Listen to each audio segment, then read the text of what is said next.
hello together. Also a warm welcome from my side. I have to disappoint you, it has nothing to do with rockets. That's for sure. So if you want to leave, now it's your chance. So, no, indeed, it's about SUMO in space. It's about combining the microscopic traffic simulator SUMO with dSPACE, which is a submicroscopic simulation tool for advanced traffic simulation. So maybe let's have a look at the agenda for our talk today. First of all, we would like to give you...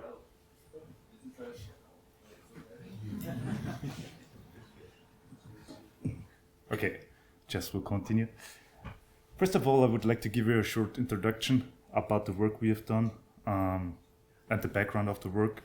I also will show you some related work, which also show you some other co-simulation bridges between microscopic traffic simulation and submicroscopic traffic simulation. Before we go to the methodology, to the framework, and a concrete case study where we applied the framework. And as a last point, short conclusion and outlook for future work. So let's come to the introduction. So, well, we all know that SUMO can be used for different target applications. I mean, we heard some of those the last days. You can do something with vehicular communication, you can do something with navigation, rerouting, you can optimize traffic light algorithm, you can calibrate networks, you also can make efficiency studies. And in terms of efficiency studies, probably you all know that SUMO also allows the investigation of efficiency measures at vehicle level by applying specific emission models. This could be, for example, the HBEFA model, FEM light model, or some electric vehicle model. For our approach, we had the idea of using the strength of SUMO, generating the surrounding traffic, and extend SUMO by the submicroscopic tool called ASM Automotive Simulation Model coming from dSPACE. In particular, we set up a co-simulation bridge between both simulation environments, between SUMO and dSPACE, with SUMO providing the surrounding traffic so that we are able to make effectiveness assessment of efficiency measures at ego vehicle level, considering complex vehicle dynamics. Well, you probably all know that the extension of microscopic traffic simulation, it's not a new idea. And we do not claim that this is a new idea. There has been some work out there, research work, where we see, okay, here and there was a microscopic traffic simulator coupled with a submicroscopic tool. This could be, for example, CarMaker, which is commonly used as an extension of microscopic traffic simulation. Could be, for example, Prescan coming from Siemens. Could be Color, or it could be Unity. So, as aforementioned, the extension of microscopic traffic simulation already exists, extensions already exist. And for this reason, we want to highlight that the presented framework, the presented methodology is just an additional approach of coupling microscopic traffic simulation with submicroscopic simulation. So before we go to the framework and have a deep dive into the methodology, maybe we have to explain you the model itself, automotive simulation models of dSPACE. Probably you're potentially able to model multiple vehicle types, as you can see here on the right-hand side. You also can model different powertrain technologies. Could be, for example, hybrid models. Could be, for example, battery electric vehicles, or full cell electric vehicles, or just commonly used combustion engines vehicles. The core of automotive simulation models, I would say, is the strength to model complex vehicle dynamics, and the core of the model is a multi-body simulation model, or it is equated as a multi-body simulation model considering more than 25 degrees of freedom. Furthermore, also brake hydraulics are modeled within automotive simulation models. In general, it's all based on Simulink. It's coded in Simulink. It's capable for different simulation types. You can do, I'm not sure if you're familiar with these terms, you can do model-in-the-loop simulation, software-in-the-loop simulation, hardware-in-the-loop simulation, vehicle-in-the-loop simulation, or cloud simulation. One strength, I would say, is also the interface or the possibility to use different interfaces. It has interface to OSI. It also has interfaces to FMUs or to ROS nodes. And one big strength, I would say, is the possibility to carry out sensor realistic simulation with specific post-processing methods. We here can see on the left-hand side the general architecture of automotive simulation models. And what you can see here is on the left-hand side that it consists of different modules. It is, for example, the engine model, drivetrain model, vehicle dynamics module, driver model, environmental model. I would say these modules are the core modules, even though there are some other modules, but these 4 or 5 modules, they represent the core of automotive simulation models. On the right-hand side, you can see the ego vehicle control loop, the detailed ego vehicle control loop, which uses reference velocity for the ego vehicle as input for the longitudinal controller. This reference velocity can be calculated at any way. It depends on you, how you want to drive your car. So either it's the input for a longitudinal controller, or in case of an active ACC controller, then it's the input for an ACC controller. You then get the pedal position and torque request respectively for the engine module and the brake module, which again calculates the engine torque for the drivetrain module. The drivetrain module consists of different powertrain components, for example, transmission, clutch, shafts, output shafts, so that we are able to calculate shaft torque and brake torque for the vehicle dynamics module, which contains the aforementioned multi-body simulation model. You then get the wheel speed as a feedback for the longitudinal controller, so that we have a feedback loop. On the other hand, you need some kind of reference position. That depends maybe on the road curvature, basically. The position or the reference position is calculated as input for the lateral controller, so the vehicle can follow the road. By calculating the steering angle, this is the input for the vehicle dynamics module. And as feedback, we get the real position and the deviation to the reference position as input as feedback to the lateral controller. Okay, so let me now show you the co-simulation scheme that we have been using to couple SUMO and ASM.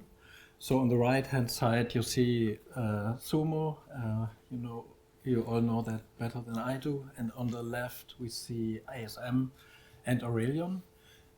So ASM has already been shown by Christopher, representing the vehicle dynamics, and AURELION the sensor simulation. So on the ASM side, the vehicles that are not modeled in detail are called fellows, which are shown here. And we usually have a fixed number, like during simulation, it's maximum 30, can be increased, but it's a default of 30 vehicles. So it's rather few.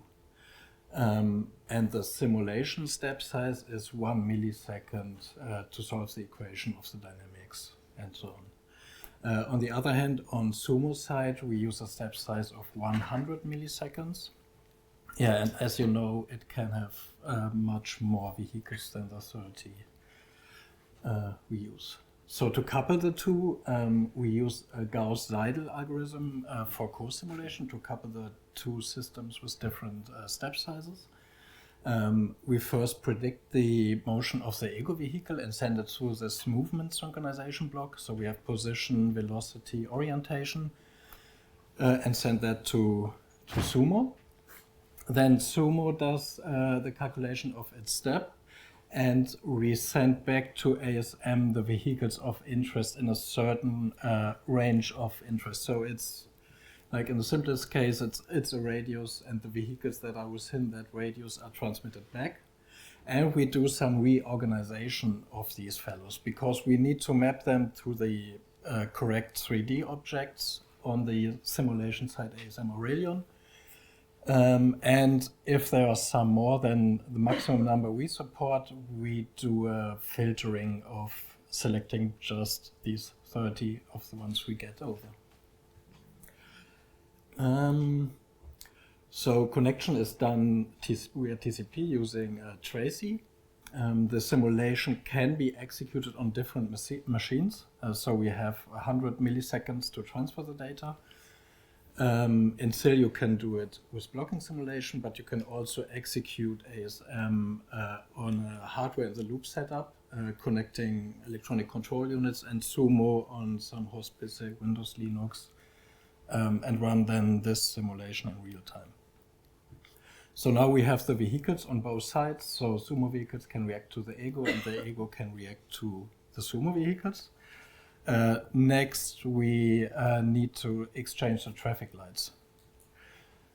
So again, we have the setup with SUMO on the right and ASM on the left. And in ASM, you have individual 3D objects per traffic light. So there can be multiple objects at a junction, roads.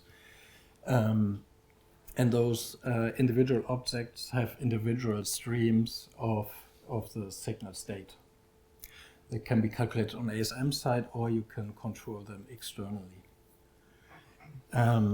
So how do we map them to SUMO then?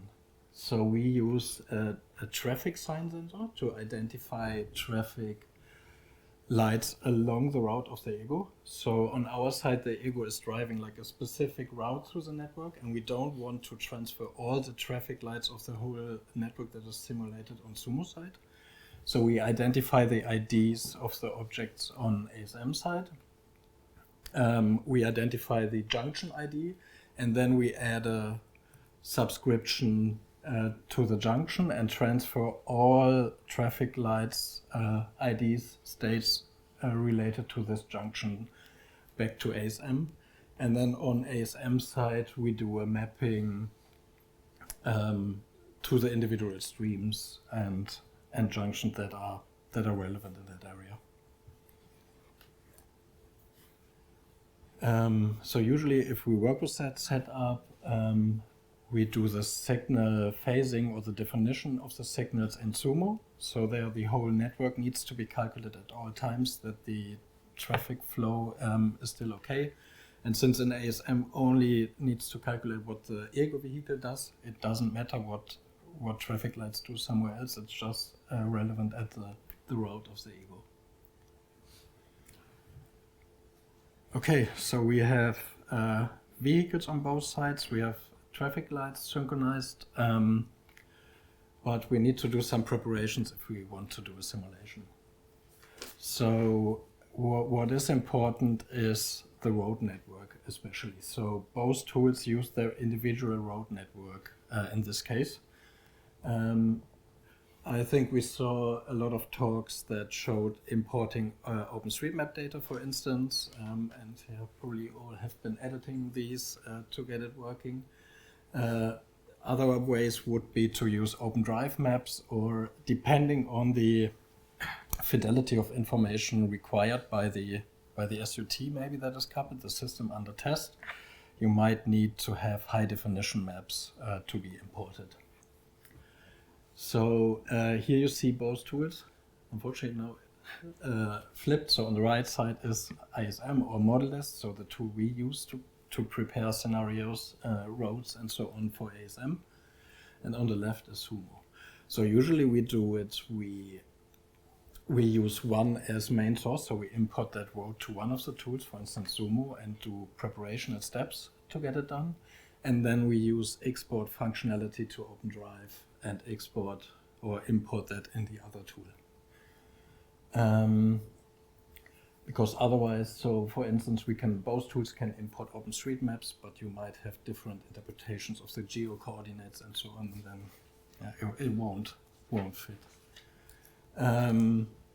So the next step would be to do what we saw the last days, I guess, get a realistic traffic, parameterize the traffic demands, traffic lights on SUMO side, as well as on the ModelDesc or ASM side, you specify the behavior of the ego vehicle. So what is it supposed to be doing? Is the driver required in the first place? Then you can specify signals for activating the system under test. You have a control unit, you need some signals to activate it, or set values and configurations and so on. So that is all specified there. And then you have a simulation system that can be used in cloud simulation. You can scale it up and have reproducible simulations with this. So how does it look like? So we have again that setup with ASM and SUMO. And here you see a simulation, just a simple urban scenario where the ego vehicle drives. So you see the vehicles are present in both simulations. So the blue one is the ego vehicle with detailed vehicle dynamics, and the yellow ones are the SUMO vehicles. And the dots represent a sensor model. So in this case, we have a RoboSense M1 sensor. So we modeled it specifically with the scanning pattern and so on that this sensor type has. And it has also output protocols like the real sensor. So you could connect tools, ROS driver nodes, and so on to process this data. Okay, so let's next come to the case study. So now we have set up the framework, the co-simulation bridge, and of course we always had an idea what we wanted to do with the co-simulation bridge. Basically, what you can do at the early stage of development is optimize parameterization. In this task, we defined the task as to optimize the parameterization of a virtual electrical control unit for an ACC controller. In particular, we wanted to optimize the threshold of the minimal distance between the ego and the leader vehicle, at which the ACC controller has to become active. The method is described basically by 3 points. We use a synthetic network, simulating different traffic demands, with SUMO providing the surrounding traffic. I mean, one could say, or better approach maybe would be, as we saw yesterday, to use a calibrated network. We did not have that, but I think for the early stage of development, it's sufficient to use artificial network with artificial demand, because it's just a rough estimation for the parameterization of the virtual ECU. We were at the distance threshold between 15 plus minus 5 meters, so that we were able to make an effectiveness assessment of this efficiency measure at the ego vehicle level, which considers the complex vehicle dynamics. You can see here on the upper right hand side the artificial network with the blue road or the ego vehicle road colored in blue, and the corresponding simulation on dSPACE side. Basically it's the same picture as we have seen in the movie before. Maybe let's have a look at the results of the parameter optimization. We defined 3 evaluation criteria. Basically, it's about fuel consumption, it's about saving emissions, and it's about increasing average speed. You can see here on the right-hand side the average results for the different traffic densities. As you remember, we had low and high traffic density. Maybe I have to explain the diagram for you. On the x-axis, you can see the different distance thresholds ranging from 5 to 25 meters. On the y-axis, you can see the relative deviation, always referring to our baseline, which we defined by 50 meters. So 50 meters always has a relative deviation of 0 because it's our reference. And we just look around our 50 meters, which threshold is better than our reference. So positive values of relative deviations for full consumption, emissions, and average would mean an improvement for each metric, and negative values, on the other hand, would imply deterioration for each metric. For the optimization, we defined a global KPI, which was called total average deviation, which is nothing else than the sum of all 3 deviations. We made a cubic spline interpolation of the discrete results we had to make a continuous function out of it. And we calculated the maximum value of the total average deviation. On the right hand side, you can see the results of the optimization. Again, on the x-axis, you can see the different distance thresholds for the parameterization of the soft ECU. On the y-axis, again, the relative deviation. And as you can see here, we got the best results for the parameterization of the ACC controller for approximately 50 meters. So our initial guess, or our default value of 50 meters, was not that bad. Maybe to sum up, we presented you a methodology which couples microscopic traffic simulation by, at the same time, considering complex vehicle dynamics in combination with a virtual electrical control unit. In particular, you saw that we coupled SUMO with the submicroscopic tool ASM from dSPACE, which allows different simulation modes. The framework was applied to a concrete case study at the early stage of development of an ACC controller. In particular, we optimized the distance threshold for this controller. And as Dennis already mentioned, besides efficiency measures, this framework also allows the investigation of sensing technology in a 3D environment, with SUMO again providing the surrounding traffic. So this leads me to the end of our presentation. I thank you for your attention, and I'm looking forward to your questions.